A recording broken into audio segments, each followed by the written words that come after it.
আসসালামু আলাইকুম। এইচএসসি পরীক্ষার্থীরা, বাংলা দ্বিতীয় পরীক্ষার সবথেকে সহজ অর্থাৎ আমাদের নির্মিত অংশের সবথেকে সহজ বিষয় হচ্ছে ইমেইল লেখা। বাংলাতে ইমেইল ব্যাপারটা কেমন হয়ে গেল না, যে ইংরেজিতে ইমেল লেখাটাই এত সহজ এবং বাংলাতে ইমেল লেখাটা তাহলে কতটা সহজ।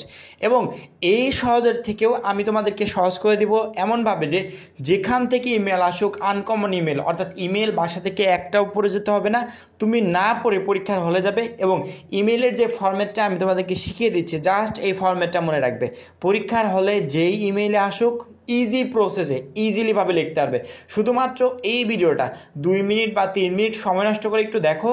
এই 3 মিনিটের বিপরীতে তোমার এর থেকেও বেটার কিছু হয়ে যাবে। কারণ কি, ইমেলটা ছোট্ট করে আমরা 3-4 লাইনে সঠিকভাবে কীভাবে লিখবো, এই 3-4 লাইন লিখেই আমরা একমাত্র ইমেইলেই 10-এর ভিতর 10 নাম্বার তুলতে পারি। কারণ কি, অন্যান্য প্রশ্নগুলোতে আমাদের নাম্বার তুলতে হলে প্রচুর পরিমাণে লিখতে হয়, কিন্তু ইমেল কিন্তু তা না। ইমেল যত ছোট করে সংক্ষেপে লেখা যায়, সুন্দরভাবে গুছিয়ে, তাহলে তুমি তত ভালো নাম্বার পাবে। দেখো, বেশি কথা না বলে সরাসরি আমরা প্রথমে চলে যাব। সাধারণত ইমেল লেখার সময় আমাদেরকে উপরে একটা ফরম্যাট দিতে হয় এবং এই ফরম্যাটটা অনেকভাবে অনেক টিচাররা বলে থাকে যে খাম আঁকাতে হবে, অনেকে বলে যে না খাম আঁকাতে হবে না। দেখো, এই খাম আঁকাতে হবে কি হবে না এটা নির্দিষ্ট কোনো নিয়ম নেই, অর্থাৎ শিক্ষা বোর্ড থেকে বলে দেয়নি যে খাম আঁকাতে হবে, আবার এটাও বলেনি যে খাম আঁকাতে হবে না। এই জন্য তোমার যদি মনে চায় যে তুমি খাম আঁকাবে, আঁকাতে পারো। খাম যদি না আঁকাতে মন চায় সেক্ষেত্রে আঁকাবে না। কারণ কি, অনেক সময় খাম আঁকালে লেখার সৌন্দর্যটা বৃদ্ধি পায়, আবার অনেক সময় সৌন্দর্য নষ্ট হয়ে যায়। সেক্ষেত্রে আমার সাজেস্ট থাকলো যে খাম না আঁকালেও চলবে। প্রথমত আমাদের ইমেল লেখার সময় জাস্ট এই ফরম্যাটটা মনে রাখবে, পরবর্তীতে তো আর কিছুই নেই, শুধুমাত্র প্রথম ফরম্যাটটা তোমার ঠিক হতে হবে। কারণ শিক্ষক যখন তোমার ইমেলটা দেখবে তখন তার চোখ যাবে প্রথমে তোমার ফরম্যাটটা, অর্থাৎ তুমি শুরুটা যে করেছো সঠিকভাবে হয়েছে কিনা। দেখো, প্রথমে তো ইমেল লেখার জন্য আমাদেরকে ফর্ম দিতে হবে। ফর্ম হচ্ছে আমার ঠিকানা, অর্থাৎ যেখান থেকে ইমেলটা সেন্ড হবে সেই ঠিকানাটা। ফর্ম হচ্ছে আমার ঠিকানা। আমার নাম হচ্ছে রহিম, এই জন্য আমি এখানে দিয়েছি rahim@gmail.com। এখানে ছোট্ট একটা কথা বলি যে এই যে rahim@gmail.com দিয়েছি, মানে কি সবুজ লেখা যে অংশটুকু, এই দেখো এই অংশটুকু তোমাদের সবুজ লিখতে হবে না, তোমরা কালো কালি দিয়েই লিখবে। আমার এখানে সবুজ হয়ে গেছে, আমি টাইপ করেছিলাম।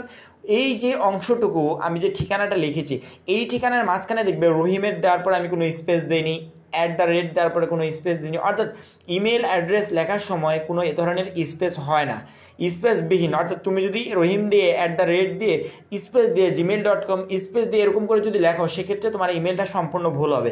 এই জন্য ইমেল অ্যাড্রেস লেখার সময় মাঝখানে কোনো ওয়ার্ডের মাঝখানে কোনো ধরনের স্পেস দিবে না, একটা আরেকটার সাথে লিখে থাকবে। দেখো, এই যে ফর্ম দিয়েছি এটা আমার অ্যাড্রেস, অর্থাৎ আমার ঠিকানা, এটা আমি দিলাম। তারপরে 2, এটা তুমি যার কাছে পাঠাবে, 2টা হচ্ছে তোমার যে বন্ধুর কাছে তুমি পাঠাচ্ছ তার ঠিকানাটা। আমার 2 ঠিকানাটা হচ্ছে karim@gmail.com। তারপরে নিচে আছে সিসির তোমাদেরকে সিসি কিন্তু দিতে হবে। অনেকে আমাকে প্রশ্ন করেছে সিসি কি দিব কিনা। না, সিসি দিতে হবে, দিবে, তাহলে সৌন্দর্যটা একটু বৃদ্ধি পায়। সিসিটা হচ্ছে যদি আমরা একাধিক ঠিকানায় পাঠাই, অর্থাৎ আমি আমার ইমেলটা পার্সোনালি কাউকে না দিয়ে 3জন 4জন এরকম করে কাউকে দিচ্ছি, সেক্ষেত্রে ওই টোটাল অ্যাড্রেসগুলো সিসিতে আর কি বসানো হয়। যেহেতু আমি একজনকেই পাঠাচ্ছি, এই জন্য আমি সিসিতে কিছু দিলাম না। এখন মেইন কথা হচ্ছে সাবজেক্ট। অবশ্যই তোমাকে সাবজেক্ট দিতে হবে। তোমার যদি এই বিষয় না আসে, পরীক্ষায় অন্য যে কোনো বিষয়ে ইমেল আসলো, পরীক্ষার খাতায় অর্থাৎ প্রশ্নে যে বিষয়টা উল্লেখ থাকবে সেই বিষয়টা সুন্দরভাবে সাবজেক্ট লিখে তার পাশে ওই বিষয়টা বসিয়ে দিবে, হয়ে গেল। আমার বিষয়টা হচ্ছে মোবাইল ফোনের অপব্যবহার। আচ্ছা, মোবাইল ফোনের অপব্যবহার মানে কি, আমরা মোবাইল ফোনটাকে অনেক ভালো কাজে লাগাতে পারি, কিন্তু এই মোবাইল ফোন আমাদের দৈনন্দিন জীবনে আমাদের কী কী ক্ষতি করছে, আমাদের যে অপব্যবহার, যে কুফল সম্পর্কে, এই বিষয়গুলো আমার মনে হয় যে কোনো শিক্ষার্থী যে মোবাইল ফোন চালায়, জীবনে একবার হলে মোবাইল ফোন চালিয়েছে সেও বলতে পারবে। আর এইচএসসি লেভেলে একটা স্টুডেন্ট হয়ে এই কয়েকটা সেন্টেন্সে বানিয়ে বলা বাংলাতে তোমার কাছে কোনো ব্যাপারই না। শুধুমাত্র এই সাবজেক্ট নিয়ে তা না, পৃথিবীর যে কোনো সাবজেক্টে ইমেল পড়ুক, ওই বিষয়ে বাংলাতে 3-4 লাইন লেখা এটা কোনো ব্যাপারই না কারো কাছে। এখন দেখো, আমি প্রিয় করিম দিয়েছি, মানে কি এই চিঠিটা, এই ইমেলটা আমি করিমের কাছে পাঠাবো, এই জন্য, কারণ 2তে যে করিমের ঠিকানা আছে, এই জন্য আমি লিখেছি প্রিয় করিম। আজ এক সেমিনারে মোবাইল ফোন ব্যবহারের কুফল সম্পর্কে জেনে এলাম। অত্যাধিক মোবাইল ফোনের ব্যবহার আমাদের শরীর ও মনের উপর বিরূপ প্রভাব ফেলে। অধিক সময় সামাজিক যোগাযোগ মাধ্যমে ব্যয় করে গেম খেলে মোবাইল ফোনে বেশিক্ষণ কথা বলে আমরা আমাদের মূল্যবান সময় নষ্ট করে ফেলছি। এছাড়াও মোবাইল ফোনের বিভিন্ন অ্যাপ আমাদের ব্যক্তিগত তথ্যের গোপনীয়তা নষ্ট করছে। তাই মোবাইল ফোনের অতিরিক্ত ব্যবহার থেকে বিরত থাকবে এবং অন্যদের সচেতন করবে। হয়ে গেল।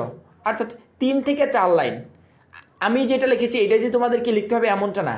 তুমি মোবাইল ফোনটা, তোমার কাছে তো মোবাইল ফোন আছে, তুমি মোবাইল ফোনের দিকে একটু তাকিয়ে দেখো এই মোবাইল ফোন আমাদের দৈনন্দিন জীবনে কী কী ক্ষতি করছে, এর কুফলগুলো কি।